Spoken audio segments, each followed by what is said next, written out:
D&D number 5, Angels in Jesus' Name, Chapter 7. When Jeff pulled up in the big white van with Davis Electronics logos all over the sides, Keegan drew a sigh of relief. Soon, they would have the evidence back in his possession and turned in to the proper authorities.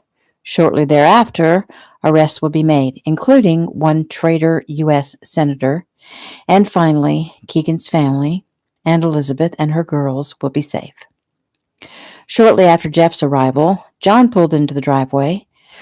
Keegan walked out to speak with him and made a big show about handing him an envelope and giving him directions. Keegan stepped back, patted the fender of John's car, and told him to be careful. John pulled away. Jeff unloaded a television and took it into Keegan's room. Meanwhile, Keegan told Lizzie and the girls goodbye. He quickly jumped into the rear of the van, which had been backed up to the porch, making sure no one could see him do it. Jeff came back out and got into the driver's seat and drove away. "What will someone get if they call the number on the side of the van?" Keegan asked. "A sales clerk who will inform them that Mr. Davis is out making a delivery. She will ask if they're interested in the sales we have going on, and they will hang up satisfied." Keegan nodded. "Good job." The van swung out onto the state road and headed toward Highway 78, mile marker 101. Keegan dialed John. "Any tails yet?" "Oh, yes, I have a tail. I hope they have plenty of gas, 'cause we're going after wild geese." Keegan made his way into the front passenger seat, and they drove in silence. There was no small talk. Keegan and Jeff knew the serious consequences of their mission, and neither were inclined to take it lightly. Once they were out of town, Jeff pulled the van over on a dirt road, making sure they were hidden from the highway. He quickly climbed out, grabbed the magnetized signs off the side and back of the van, and replaced them with new signs that declared them part of the county road maintenance crew. Details taken care of, they proceeded toward the destination. Keegan watched as pine trees and telephone poles sped past, looking for anything familiar. He perked up when he passed a pasture with a giant plastic cow standing at the fence. The landmark was unforgettable, even if he had been on the phone at the time. "We're close," Keegan said quietly. Of course, he didn't have to say that. Jeff was keeping close watch on the mile markers. When they reached 101, Jeff pulled the van over onto the shoulder. Off to the right was nothing but dense woods. Keegan surveyed the area.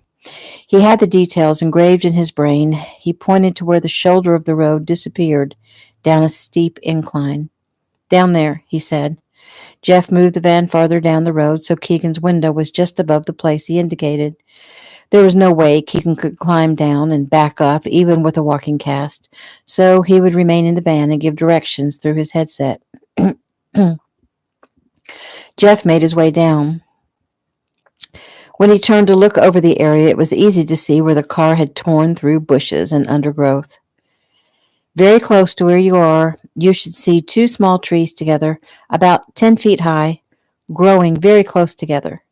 "I see them," Jeff said. "Okay, approximately 20 feet to the left of those trees, you should see a small mound. It won't be freshly turned because I pounded the ground until there was no sign of any digging."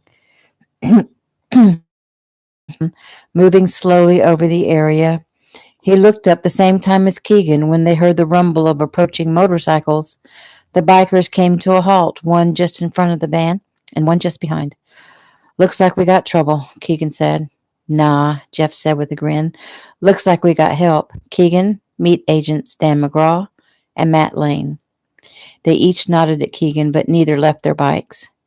"You could have told me they were coming," chided. "Well, what fun would that be?" Jeff laughed as he continued looking. Keegan looked back down the hill just as Jeff knelt down beside a small mound. "Found it," he said. Removing a knife from a strap on his ankle, he began to dig, careful to not inadvertently damage the contents of the bag. And within only a few minutes, he held the plastic bag up for inspection. Keegan's heart sped up at the sight of the coveted contents. That day had almost seemed like a dream. Jeff holding the bag proved it'd been real enough. In only a few seconds, In only a few seconds, Jeff was in the back of the van, accessing the computer he needed to make copies of both the computer chip and the separate audio files. Keegan nodded his approval. This bunch didn't mess around. They were on top of what needed to be done, and they spared no expense.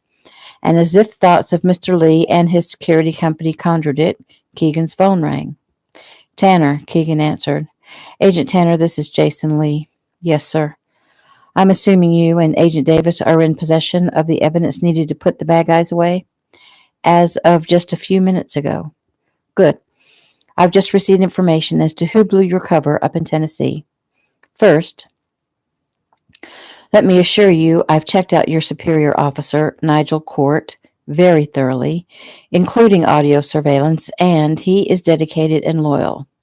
I understand you have a problem with him placing you in a civilian's home, and I must say I also have a problem with that. Nevertheless, his first and foremost thought is making sure this mission ends with the bad guys in jail, and he was willing to do whatever it takes to make that happen. Well, Mr. Lee, I have to say in retrospect, I believe Nigel put me here knowing it would ensure my cooperation to the end. Damn it.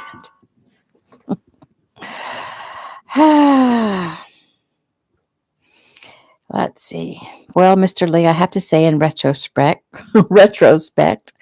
I believe Nigel put me here knowing it would ensure my cooperation to the end. So it seems we both had trust issues, Keegan said. I understand, Jason replied, an understatement. Without trust, no operation will succeed. Now, tell me, Special Agent Tanner, does the name Brian Cantrell mean anything to you? Brian Cantrell? Keegan said, surprised by the name from his past. He was at Quantico with me. It's been several years. He dropped out. Actually, he was kicked out. He got in over his head with a girl. How does one get kicked out of Quantico over a girl? Jason asked. Well, he got carried away on a date and tried to rape the daughter of one of our officers. Smart. And why does he have a vendetta for you? I didn't know that he did. I suppose it could be that she, the girl, came running to me that night. Believe me, if I'd had a choice, I would have stayed completely out of it. I didn't accuse him of anything. I just took care of the girl and got her home. That was it. Well, apparently that was enough. I don't understand. How did Brian Cantrell even know I was in with Salados and Hartman? I was in deep cover. There's no way he could have known. Unless he was working for Senator Hartman as a bodyguard and saw you or your picture. Seriously? He was Hartman's bodyguard? He is Hartman's bodyguard, one of them. And apparently he derived a good deal of personal satisfaction in calling you out. Well, geez, we were friends once. I'm having a hard time believing he actually wants me dead. You were acquaintances. He's a bad seed, Agent Tanner. Don't be naive. Yes, sir, you're absolutely right. Okay, more business. Hartman does not believe you're dead. He doesn't buy it. On a more positive note, neither him nor Cantrell nor Salados think your family knows that you're still alive. They say your parents and sisters couldn't have faked that kind of grief. So they're safe, Keegan stated. For the time being. I've taken the liberty of providing a little reinforcement in that area. Thank you, sir. I've put an agent at the hospital to keep an eye on Dr. Duncan, who may be in danger if they track you there and start sniffing around. I'm working with Nigel to cover all the bases and... You're working with the FBI? I do that on a regular basis. It keeps relations good. It's always better to work together. That's another reason I checked out Court. I have to trust who I do business with. You don't think I should be working with the FBI? Well, it's not that. I'm just surprised that the Bureau was willing to work with outsiders. Well, I can be very persuasive, and I've worked with them many times. I consulted for them for years. I've trained their trainers. As I was saying, Jeff will be close to help you keep those memory... As I was saying, Jeff will be close to help you keep those women safe. And when John gets back from seeing your parents, he'll stick around to help. You know about John going to see my parents? I try to know everything. If you insist on contacting them, John is the one to do it. He's a good man. He trained under Grandmaster Kino and then with me, and I trust him with my life. I know the two of you served together, and I know you'll feel the same way about him. Well, absolutely. Mr. Lee, let me get your opinion on something. Shoot. Now that we have the evidence, do you think once the arrests are made, Elizabeth and her girls would be safer if I leave? Tough call. It's possible the organization will come to an abrupt halt once the main players are arrested. Notwithstanding, they'll be mad as hell and they'll realize you're still alive and they have long arms. Their men will eventually trace you to Lizzie Anderson, even if you've gone. What will they do to Mrs. Anderson when she tells them she has no idea where you are? I have a feeling they won't just turn and walk away. No, I think the Andersons are in this to the end. It's unsettling, maddening to be honest, but that's how I see it. Court was wrong to think that you would just be able to leave with no consequences for the Andersons. And I've told him my opinion on that, and he accepts that he may have called that one wrong. However, from what I gather, you're in no hurry to leave anyway. Keegan grimaced. Is there anything you don't know? Oh, sure. Just ask my wife. Jeff climbed back into the driver's seat and pulled away from the side of the road. The bikers stayed a short distance back. Jeff handed a bag to Keegan. One for you, one for me, he said, and then nodded at the bikers. And they have one. Let's get you dropped off at your car. I'm anxious to take care of business. Keegan nodded and turned his attention back to Mr. Lee. We're on the road. Good. One last thing. You may eventually have to get the Andersons out of their home. I can arrange for a safe house when you're ready. I appreciate your help, but I don't want to move them unless I absolutely have to. I understand. Court and I will keep you in the loop. Just remember that if we play it that way, you may have to move fast when the time comes. Got it. New scene. Lizzie sighed with pleasure. It was almost perfect this beautiful fall Tuesday evening. The aroma of chicken baking in the oven drifted out to where Keegan and Lizzie sat side by side on the front porch swing. The remainder of the meal had already been prepared and sat waiting on the stove. Lizzie had cooked up a pot of fresh snap beans. Keegan had mashed potatoes for her, Lizzie thought with a smile. She'd watched his powerful forearm as he'd worked on the masher through the pot of boiled potatoes, and when she tried to tell him to next add some milk and butter, he raised his chin indignantly, telling her he didn't need any guidance.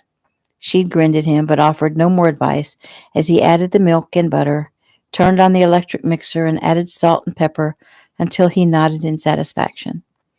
The evening was early enough that the sun was still high, and the day pleasantly warm.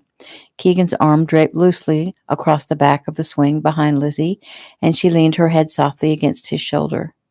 The girls, engrossed in the chalk pictures they were creating on the front walk, giggled softly amongst themselves.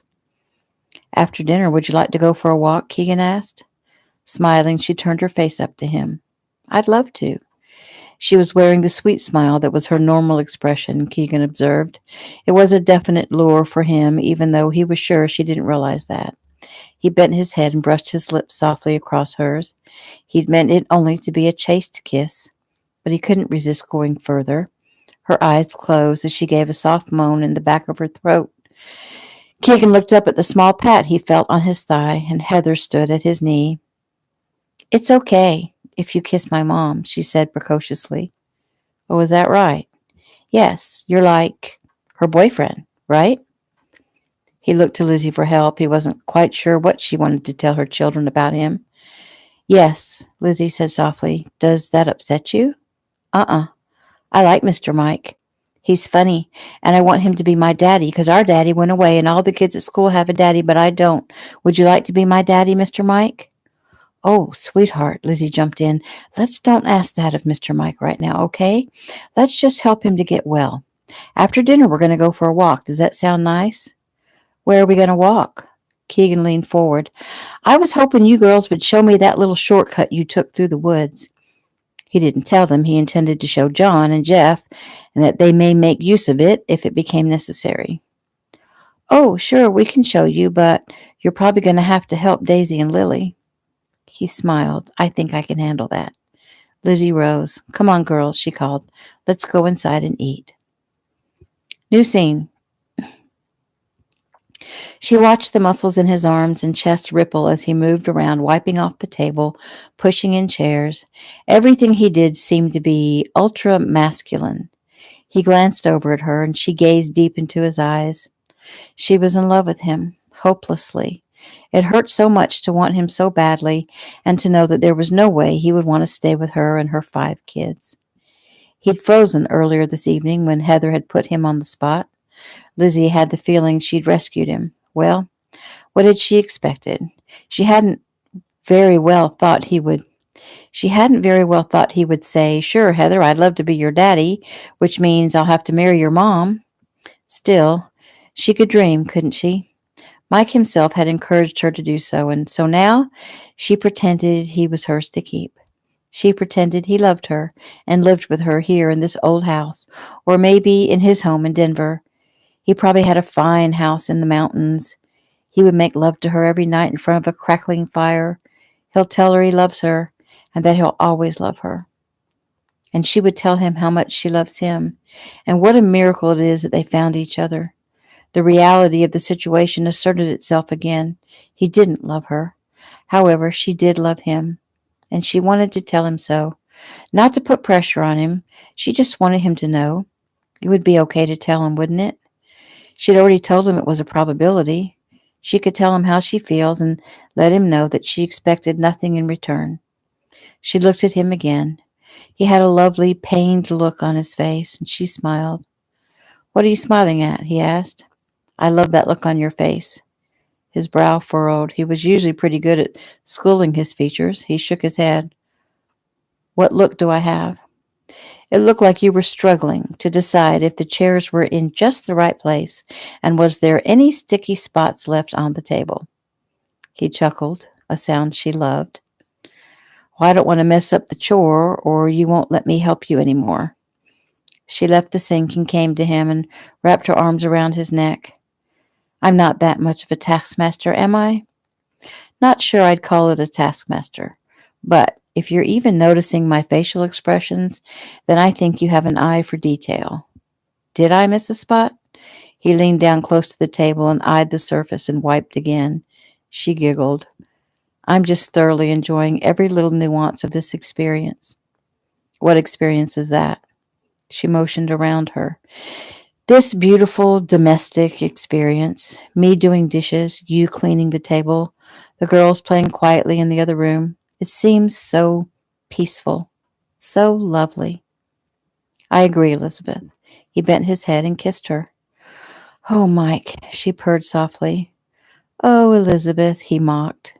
Sighing, she leaned close. "Mike, I have something I want to tell you."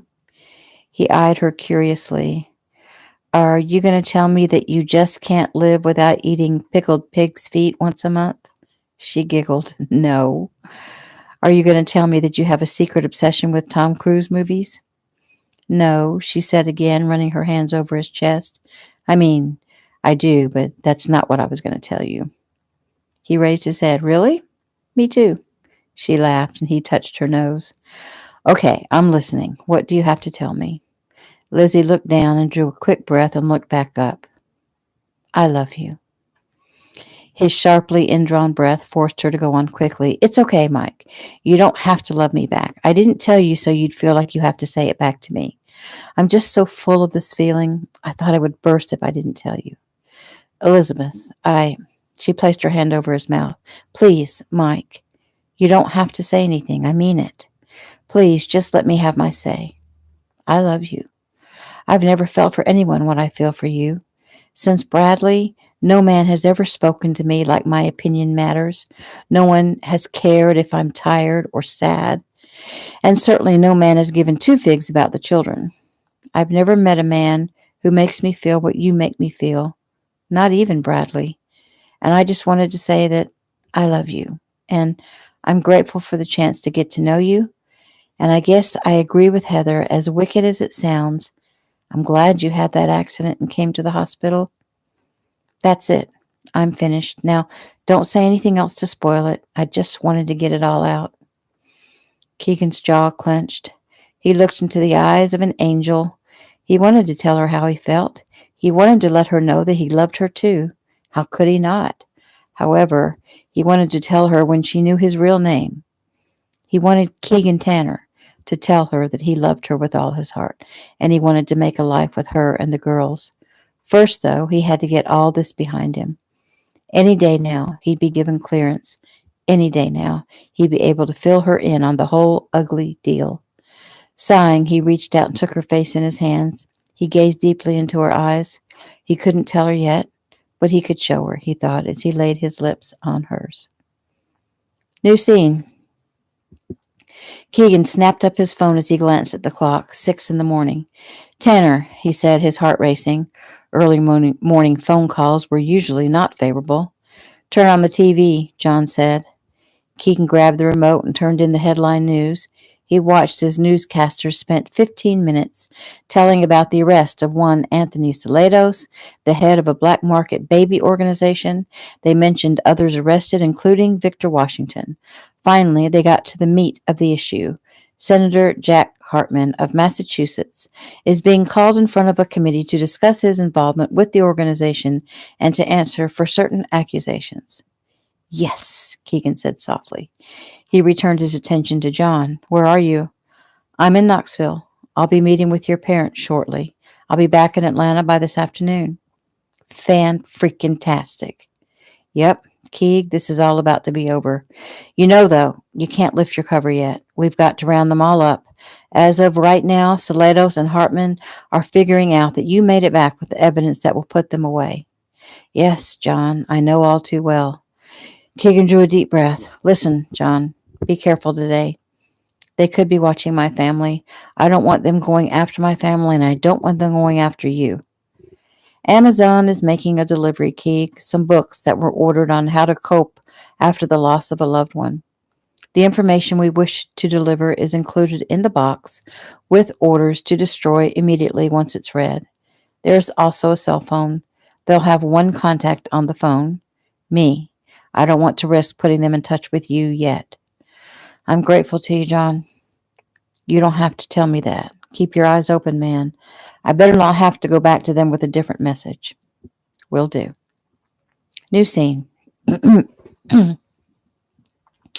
Lizzie finished putting away the girls' clothing and changing the sheets on all the beds. Her mood was high, happy, and light-hearted. It had been a lovely week. Everything was going so well. Mike was healing well. He'd fixed her van and now had a car of his own in which he'd given them all a ride the other evening to get ice cream cones at the Dairy Queen. The evenings were spent like a real family. Mike would watch the girls and help Heather with her homework while Lizzie made dinner, and then they would eat dinner together, and afterward Mike did dishes side by side with her, and after that, baths, and then the famous storytelling sessions. Once the girls were in bed, she and Mike would chat about this and that until they were sure the girls were sound asleep, and then they would cuddle and snuggle and kiss, and she wanted more, but he was such a gentleman. She closed her eyes as she thought of the times that they would cuddle in her bed. He would hold her tight. She would fall asleep in his arms. Please, dear Father, she'd prayed, if it's your will, let him love me. Let him stay with me, please. She knew it was a fairy tale she asked for, as well as a fairy tale she was living. Much like Mike's stories, she knew it would one day come to an end. So she cherished each and every second.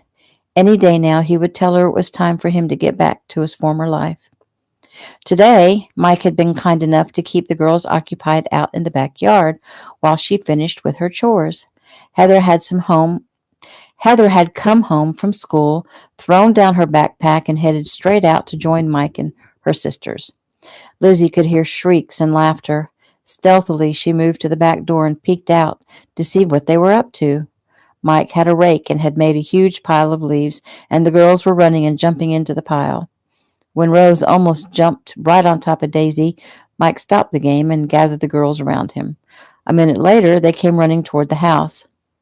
Mommy, we need some of your old clothes, they said all at once. Lizzie opened the back door. Whatever for? She asked. Mr. Mike is going to show us how to make a scarecrow with the leaves and some old clothes. She smiled over their heads at Mike, who was easing himself down to sit by the leaf pile. Okay, let's go see what we can find. Old clothes were easy, she thought. That's about all she had. She found an old pair of jeans and a torn long-sleeved shirt, and then went a step further and added a hat and scarf to the pile. Next, she found some of the girls' old clothes, so they could make little scarecrows, too. And once they were each loaded down with what they needed, they scrambled back out to join Mike, who was lying in the grass with his hands tucked under his head. Lizzie watched as the girls ran out and jumped right onto his stomach. She started to open the door and fuss at them, but he'd turned tables quick enough and had them scrambling away from the tickle monster. She turned away, chuckling, as an idea formed in her mind. She would run into town and grab some pumpkins to carve, and buy some hot dogs to grill, and some marshmallows to roast, and they would have a grand old time tonight. Grabbing a piece of paper, she wrote a note in case Mike came inside looking for her, telling him she'd be right back with a surprise. Lizzie couldn't stop smiling. She would take complete advantage of this wonderful time together because she imagined any day now Mike would want to let her know that it was time for him to leave. She slipped quietly out the door. Keegan showed the girls how to stuff the clothing with leaves, stopping to help Daisy and Lily, whose little hands were only able to put 2 or 3 leaves at a time into the jeans. And while Keegan and the 4 youngest worked on the large scarecrow, Heather started on the one to be made out of her own clothing.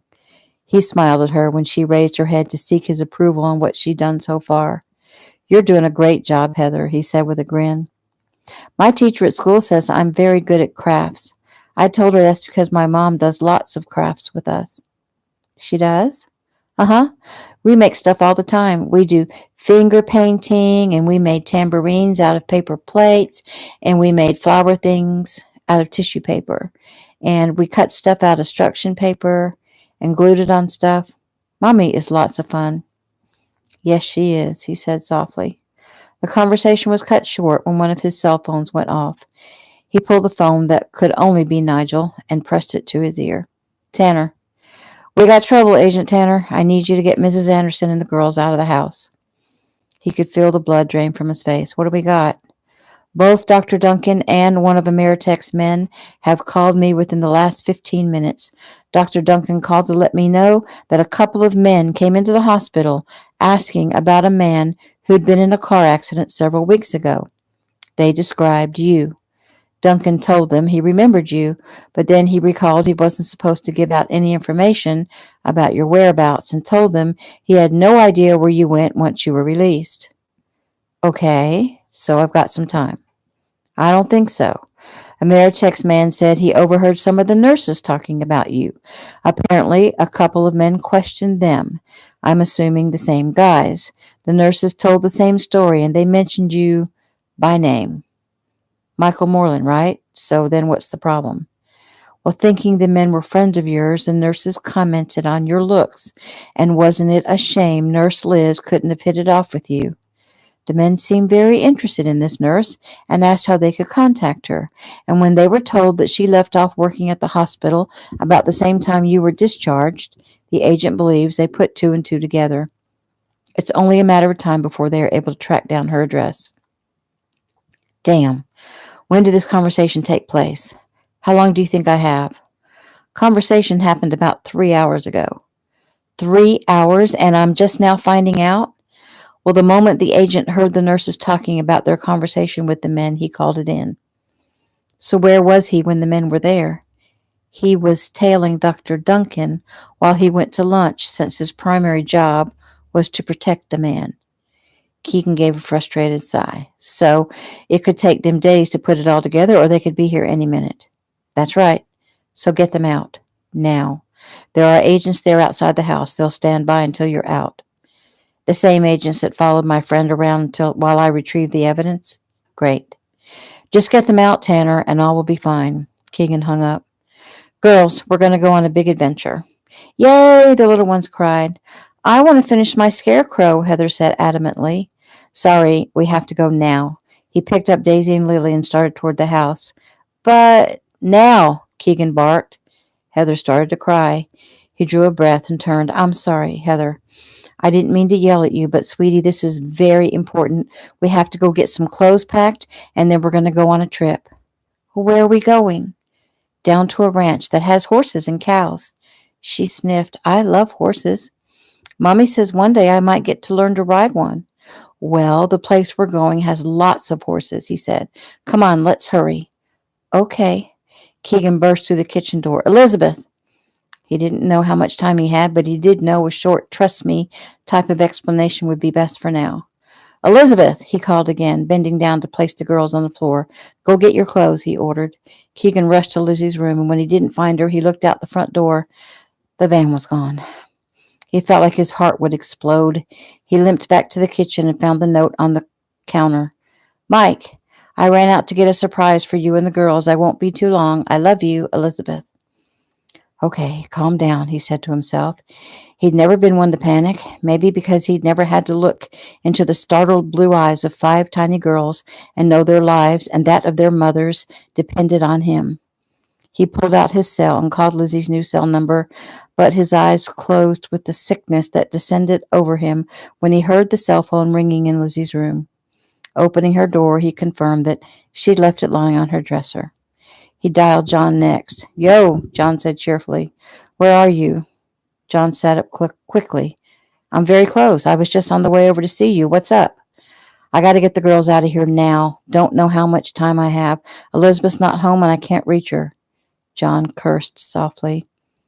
I need you to come get the girls. I'll stay behind and grab Elizabeth the moment she comes home.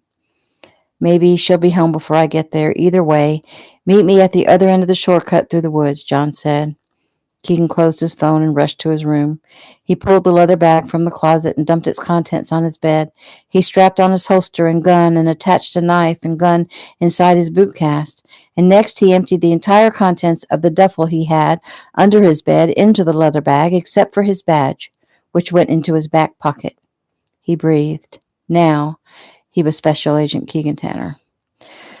Moving as quickly as his bad leg would allow him, he carried both bags out of his room, tossed the leather bag on the kitchen counter, and went to the girls' rooms with the empty duffel. Everyone dump your stuff in here, he commanded. We're going to play a game. Let's see who can get their clothes and toothbrushes and pajamas in this bag by the time I count to 20. He began counting while the girls giggled and ran to him with armfuls of little girl stuff. Once he reached 20, he commended them on their effort and took a few seconds to add whatever he could stuff in the bag. Okay, get your jackets, he said, and everyone grab your pillow. He dreaded the next thing he had to say. All right, girls, everyone come here. We're going to go for a little walk through the woods to meet John. Remember John? I do, Heather said. He's the man who came and ate dinner with us the other day. That's right. He's going to give us a ride down to where the horses are. Where's Mommy? Lily suddenly asked, her lips trembling. Your mom went to the store to get some extra stuff for our trip. You get to ride in John's big car with him, and me and your mom are going to ride together in the van. How does that sound? He realized the minute he asked the question that it was a mistake. He should never ask a child if something is okay with them, because it usually isn't. I don't want to ride with John. I want my mommy, Lily cried. He didn't try to reason with her. I know, sweetie, he said as he lifted her, but sometimes we have to do what we're told, and today you and your sisters have to ride with Mr. John. He's a very nice man, and he has a little boy that's just 2 years old.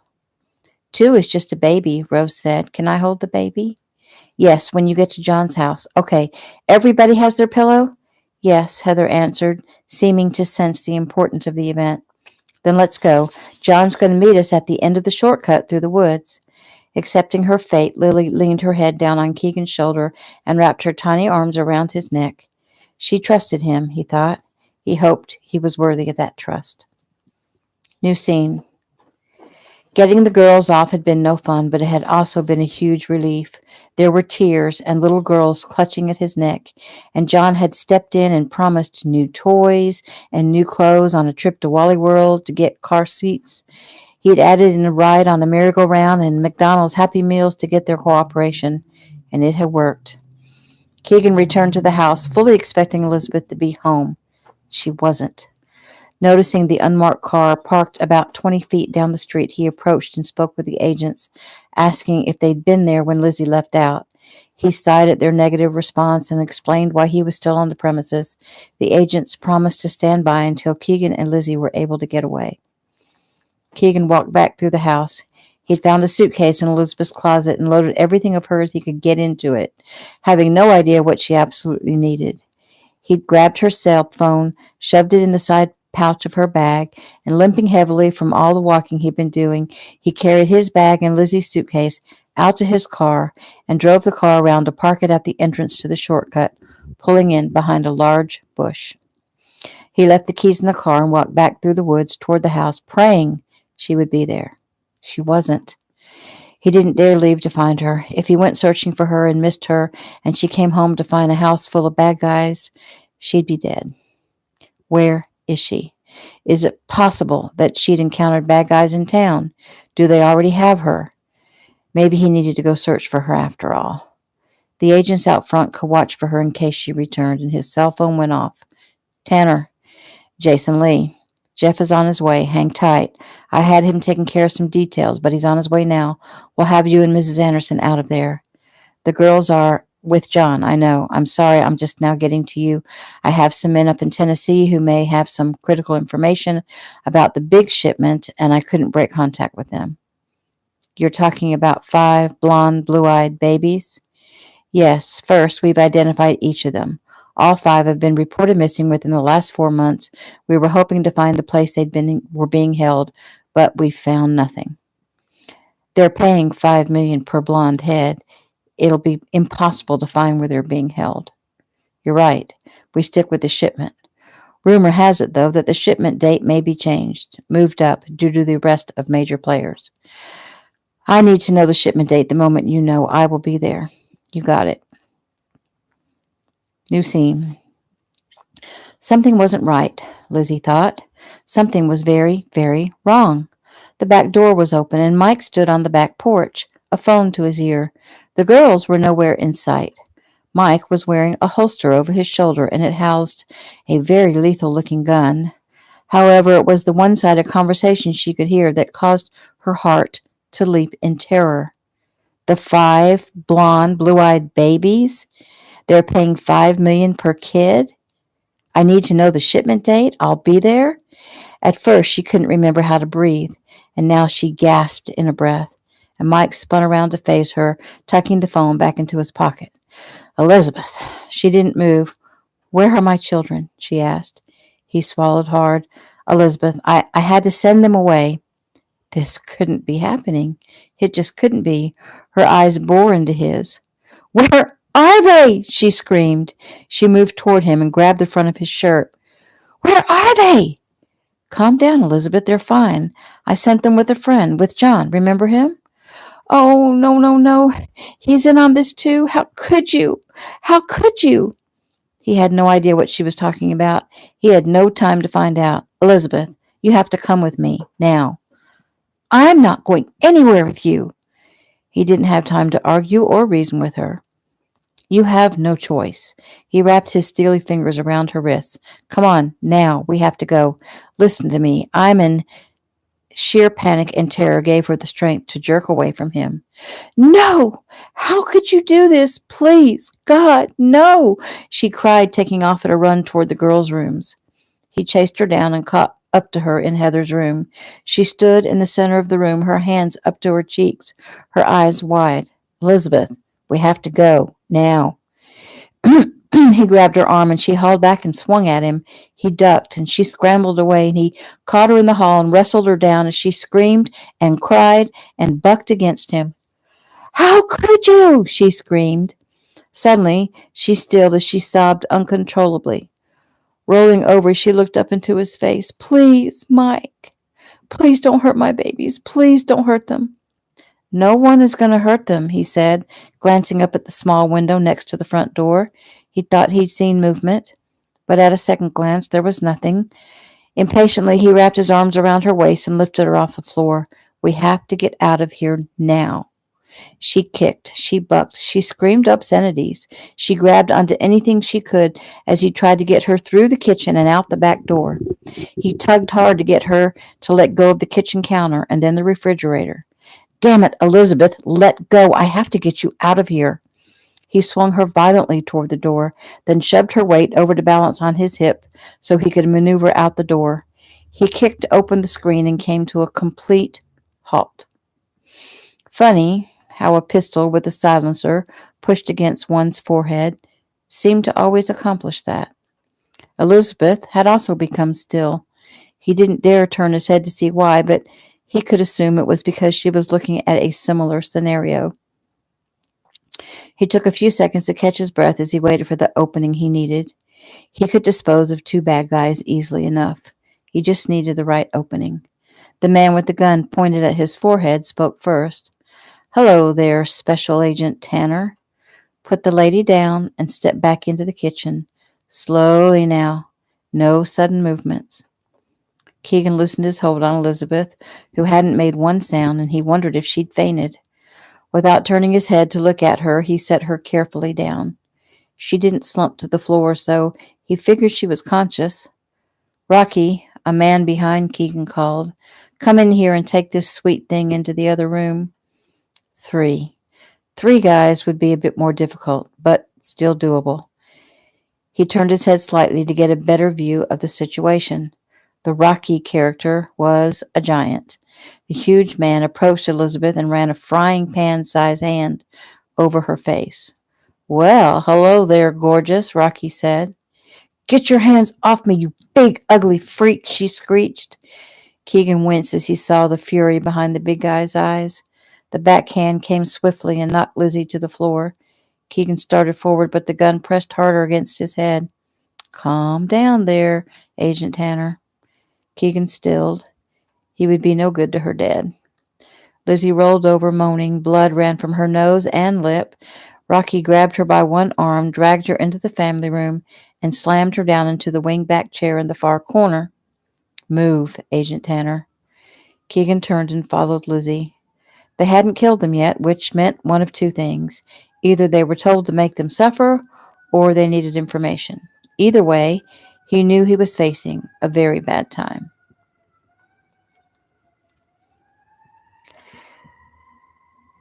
Sweet, innocent Elizabeth, however, had no idea what lay in store for her, and his heart broke for what she was about to face. Eyeing his captors, he tried to calculate their strengths and weaknesses. Rocky's strength was obvious. Big. Probably not too smart, though, and he had a temper, but didn't appear to have a gun. Keegan glanced at the one who'd been behind him in the kitchen. He did have a gun, and it too was equipped with a silencer, and his name was Roberto, because Keegan recognized him from his stint with the organization. He was small, wiry, black hair, black eyes, and arrogant. The third man, the one who'd stopped him at the door, was about Keegan's size and appeared to be the leader. A buzz cut, brown eyes, calm, cool, collected, and deadly. Just then, a fourth man entered the room. Frank, another one that Keegan knew. "Frank," Buzzcut said, "you got the rope?" He held up a length of yellow nylon rope. Keegan noted the small gun tucked in the waist of his pants. Frank shoved Keegan against a wall and began disarming him. Keegan's gun was pulled from the shoulder holster and tossed onto the sofa. From Keegan's pockets, Frank pulled a wallet, 2 cell phones, and finally his badge. Frank held the latter up for all to see. It seemed to be a source of great amusement for them. When Frank reached inside the boot case and pulled out his second gun and the knife, Keegan sighed. He hadn't really thought Frank would miss them, but he'd hoped. "Good job, Frank," Buzzcut said. "What's going on?" Lizzie cried. Buzzcut didn't acknowledge the fact that she'd spoken other than a raised eyebrow and taking aim again at Keegan's head. Keegan understood the warning well enough. "Elizabeth," Keegan snapped harshly, "keep your mouth shut. Don't say a word." She gasped, but said no more. Roberto moved forward, pressed the end of his gun against the side of Keegan's head. "Frank, let's get him secure." "Okay, Agent Tanner, put your hands together like you was gonna pray. Not that it would help you any." Keegan elected to do exactly what he was told so that they wouldn't get any ideas to use Elizabeth to make him obedient.